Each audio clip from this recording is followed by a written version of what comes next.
जैसी करनी वैसा फल, आज नहीं तो निश्चित कल। भले इंसान बनेंगे और सबकी भलाई करेंगे तो हमारा भी भला होगा, और हम बुरे इंसान बने और लोगों का बुरा करेंगे तो हमारा भी बुरा होगा। क्योंकि हम जो भी करते हैं वही लौट करके हमारे पास में वापस आता है। बोए बीज बबूल के तो फिर आम कहाँ से खाएं। आपने किसी का दिल दुखाया है, किसी का धन छीना है, किसी को कष्ट पहुंचाया है, किसी को दुख दिया है, तो जो आपको दुख हो रहा है ये उसी का परिणाम है। एक गांव में एक जमींदार था, सैकड़ों बीघा उसके पास में ज़मीन थी, अच्छा रहने को महल था, किसी प्रकार की कोई कमी नहीं थी। परंतु उसको एक असाध्य रोग हो गया, जिसका उसने सब तरफ उपचार करवाया। बड़े बड़े वैद्य, हकीम, डॉक्टर अस्पतालों में गया, काफ़ी इलाज कराने के बाद में कोई फ़ायदा नहीं हुआ तो उसने खूब टोने टोटके भी करवाए, पर उसका भी कोई असर नहीं हुआ। उस गांव में एक संत महात्मा आए, सब लोग उसके दर्शन करने के लिए गए, तो जमींदार भी गया। तो संत महात्मा ने उनसे हालचाल पूछे, तो उन्होंने कहा कि महात्मा जी, मेरे को किसी प्रकार की कमी नहीं है, परंतु मुझे एक भयंकर रोग है। वो ये है कि मैं जब मल विसर्जन करता हूँ तो उसमें से खून जाता है, और इतनी जलन होती है जिसे बवासीर हम कहते हैं। इतना खून जाता है और इतना दर्द होता है कि मैं उसको सहन नहीं कर पाता हूँ। आप बताइए उसका मैं क्या करूँ। तो महात्मा जी ने आंखें बंद करी और बहुत देर तक विचार किया। उन्होंने कहा, इसको ऐसा जलन और बीमारी का रोग है तो ज़रूर इसके पीछे, इसके जीवन में इसने कुछ ऐसे काम किए हैं जिसके फलस्वरूप इसको दुख देखना पड़ रहा है।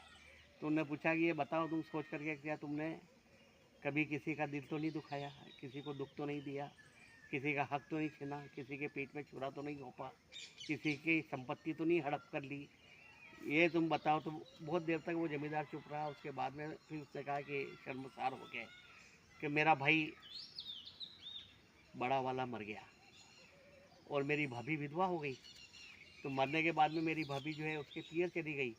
तो मैंने सोचा कि जब वो भाई तो मर ही गया है तो फिर उसका हिस्सा वो मैं हड़प जाऊँ और भाभी को कुछ नहीं दूँ।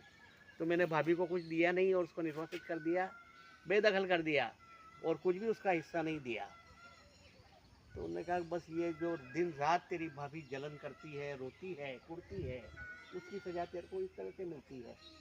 तू ऐसा कर कि आज से ही, उस ज़माना जो सस्ता ही का था, 1 रुपया भी बहुत कीमत रखता था, तो 100 रुपये तो बहुत बड़े होते थे। तो उन्होंने कहा, तू ऐसा करके 100 रुपये महीने के तेरी भाभी को भेज दिया कर। तो उसने कहा ठीक है। 2-3 हफ्ते बाद में फिर संत महात्मा आए। उन्होंने पूछा, क्या वो मैंने कहा था जो किया, तुम्हारा कोई फर्क पड़ा? तो हाँ, 75% में ठीक हूँ। तो संत ने सोचा कि 75% ही क्यों है, मैंने जो इसको कहा था वो मैंने अचूक उपाय बताया था। तो क्या कितने रुपए भेजते हो? तो क्या 75 रुपये। तो क्या ठीक है, 75% ही ठीक हुए हो, 100 रुपये पूरे भेजो तो फिर तो ठीक हो जाओगे। तो उसने फिर 100 रुपये भेजे और सबको बुला करके, उसकी भाभी को बुला के उसकी जो भी ज़मीन थी उसके नाम करी और उसका जो पूरा हक दिया। तो उसके बाद में वो ज़मींदार पूरा स्वस्थ हो गया, उसे किसी प्रकार का रोग नहीं रहा। तो हम यदि किसी का बुरा करते हैं, किसी को दुख देते हैं, अगर वो जलता है तो फिर वो जलन हमारे को भी प्राप्त होती है। रही मन हाय गरीब की, कबहू न निष्फल जाए, मरी भेड़ की सांस से लोहा भस्म हो जाए।